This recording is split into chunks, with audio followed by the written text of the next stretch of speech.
Hey everyone, welcome back to my channel. My name is Blamon and welcome to Foxy's World. You're probably here because you want to learn more about how to become a great leader. Maybe you were assigned a position of leadership and you're not really sure where to start or how to make sure that you're as effective as possible.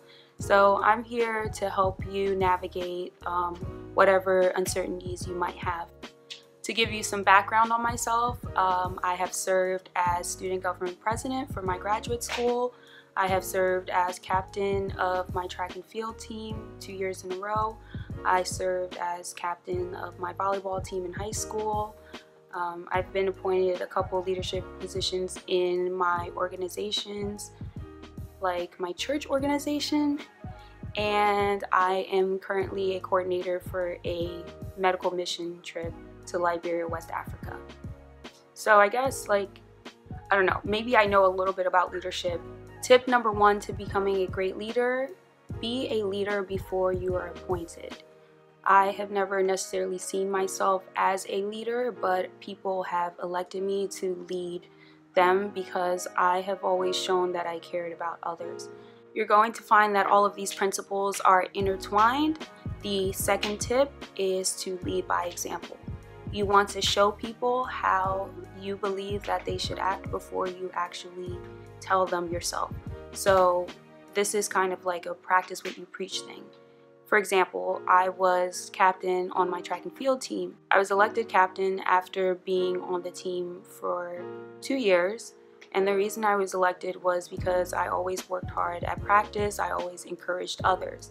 Now imagine if I was just appointed the title of captain and I never worked hard and I never encouraged others and I never did what I was supposed to do, and I came in and I just told people, hey, you need to be working hard.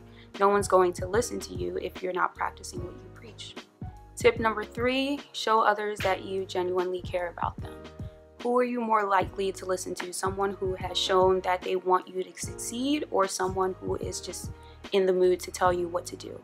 If I am telling someone that I think they need to be doing X, Y, and Z, let's say I think they need to be studying more.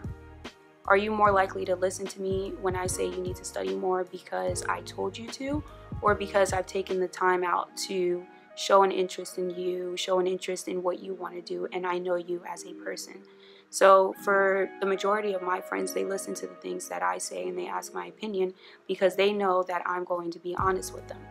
As opposed to a random stranger, if I just came up to them and I started telling them what to do, they're less likely to listen to me because they don't know who I am and they don't know my intentions towards them. Tip number 4, be approachable. Yes, you are a leader, but you're not a god, you're not a king. People want to have a leader that they're able to talk to about their problems. They want someone that they can express their concerns to and know that they will get the desired result or a solution to what they're struggling with. So if you compare it to having 2 different parents, right? What if you have a very authoritative parent who does not listen to anything that you say, does not communicate well with you, and then you have another parent who has open streams of communication, make sure they always ask you about what's going on with you, what your hopes are, what your goals, what your dreams are. You're more likely to talk to the second parent because you feel as though that you have that open communication, rather than the first person where you feel like maybe you might be judged, maybe you might be reprimanded for expressing your concerns. So be approachable as a leader so that people are comfortable being around you, people are comfortable talking to you, and you will be more effective and more successful if you know the needs of the people that you are leading. Being a leader, like anything else, is a balancing act. Yes, you want to be approachable, but you also need to be stern at times, or aggressive at times. So there will be people who don't necessarily think that you are fit for the leadership position. People might feel that they can do a better job. Some people just don't feel like they need to listen to you or respect you.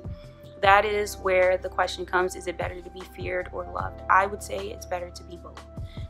You have to know when to be approachable, when to listen to everyone's concerns, but you also have to have the confidence in yourself and be aggressive enough to tell people, hey, this is what I have put down, and you can either listen to it or you can find something else to do. I've had instances where I've had people who were relatively buddy-buddy with me. As a leader, I had to put aside our friendship and our companionship and actually tell them the aggressive truth. There was also an instant where someone thought that they could do my position better than me, which it's fine if you feel that way, but if I'm the person appointed the leadership position, there's a reason I was appointed. So I told them that you can either listen to what I say, accept my feelings, respect my opinions for a better relationship, or we'll clash every single time. So I feel like being a leader is partially being approachable, but also knowing when to put your foot down when necessary. Next on the list is to delegate responsibility. Yes, you are a leader, but you're not expected to do everything. So what you want to do as a leader is to surround yourself with like-minded individuals, usually people who are able to do things that you cannot do as well. You still want to know how to pretty much do everything, but you need to surround yourself with hard workers, people who are going to make sure that whatever you plan to do is successful. So let's say I'm the leader of a nonprofit organization and we're planning a fundraiser. I am not going to plan the fundraiser myself, make purchases myself, do everything myself, because that's going to put increased stress on me. And when people are stressed out, they feel abandoned. You might feel aggression towards the people that you are leading because you feel like they're not doing their part. So what you want to do is delegate these responsibilities, and you want to basically have a checklist and make sure people are doing their jobs. Next is to maintain an open mind. You are a leader and your job is to lead. But you also have to be willing to listen to the opinions of others, especially the people who you've been designated to lead.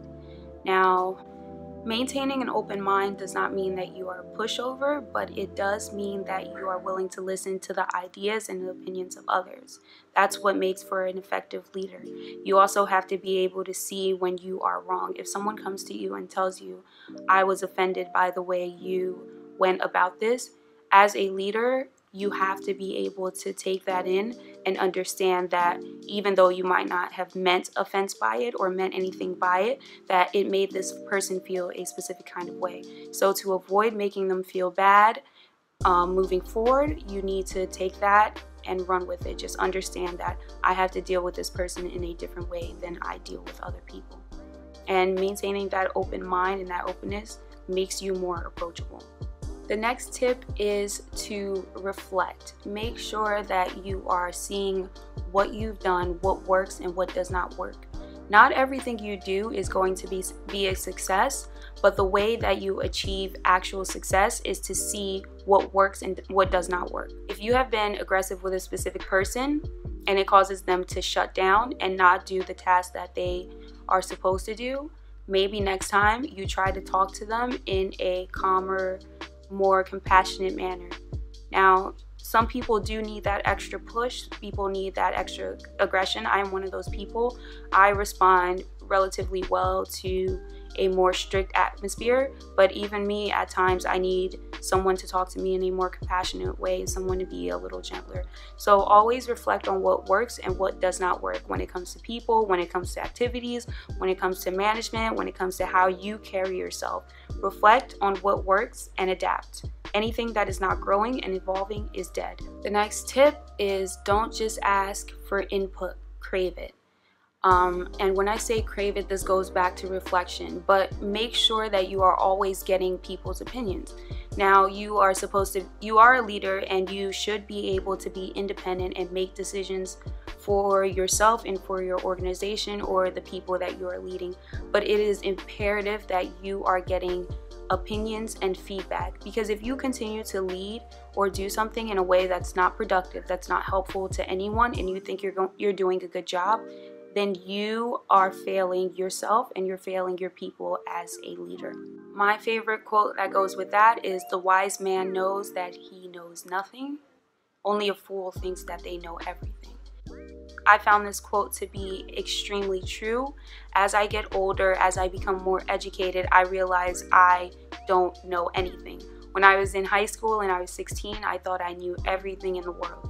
And now I have a master's degree and I understand how many things I do not know, and how much more learning and changing and growing there is to be done. The next tip is to treat everyone with respect. Whether you agree with them or not, you always have to maintain a level of respect. And when you respect others, they're more likely to respect you. It's pretty plain and simple. There aren't many things I feel like I need to say. Treat others with respect. If you expect respect, give it first. As a leader, you need to be able to get your hands dirty. Make sure you know how to do everything associated with your organization. Now, I know I said don't do everything yourself, and I did mean don't do everything yourself, but in the situation, if the situation arrives that you have someone who is not doing their job or you're pinched for time, you need to be able to do that thing yourself. So even though you're not doing everything yourself, you're not literally putting the team on your back, part of being a good leader is knowing how to do everything. So if there is a downfall, if there is an issue, you can either troubleshoot because you know what you're doing, or you can just do it yourself. If you want things done properly, do it yourself, which is kind of a toxic phrase, but it is applicable. If you're upset with the way someone's doing it, if you don't agree with the way someone is doing things, then you can either do it yourself or you can show them how you want it to be done. But you can't be a leader and say, oh, I want you to do this. Someone does it and you don't think the work is acceptable, but you have no idea what to do, how to do it yourself, how you want it to look, or how to fix it. If you want to be a good leader, say thank you. Make people feel good. Make people feel appreciated. Make them know that their efforts are seen, that their opinions are heard, and that you care about what they're doing and what they're thinking. You definitely don't want to be that person who never shows appreciation, who never even takes the time to find out what's going on with other people, because at that point, you're not a leader, you're more of a dictator, and we've seen how those leadership positions have worked out in the past. And last but not least, good leaders empower more leaders. If you are carrying yourself with pride and respect and you're putting maximum effort into everything that you are doing, you're going to inspire others. You're going to make others want to be like you. You're going to inspire people to want to be leaders, to want to get involved in whatever it is you're doing. And you want to be able to empower those people. What are you leaving for the next generation of people? What are you teaching people? You don't necessarily just want to keep feeding people or just doing things for people. You want to give them the tools that they need to manage for themselves. So, for example, a good leader when it comes to the area of finances isn't just someone who just gives you money. A good leader is someone who might give you money at some point, but teaches you how to make money, teaches you how to turn your dollar into $10, into $100. A good leader is someone who is able to empower the next generation and train the next group of leaders. So if you have been appointed a position of leadership, first and foremost, congratulations. Second, believe in yourself, be confident in yourself. You were clearly elected or put in that position because you have shown potential and you've shown that you have these traits that are going to make you an effective leader.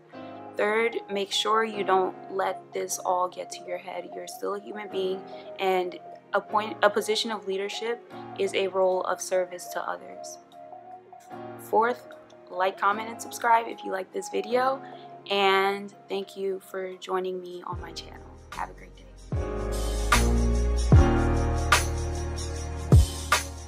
If you have been aggressive with a specific person, if you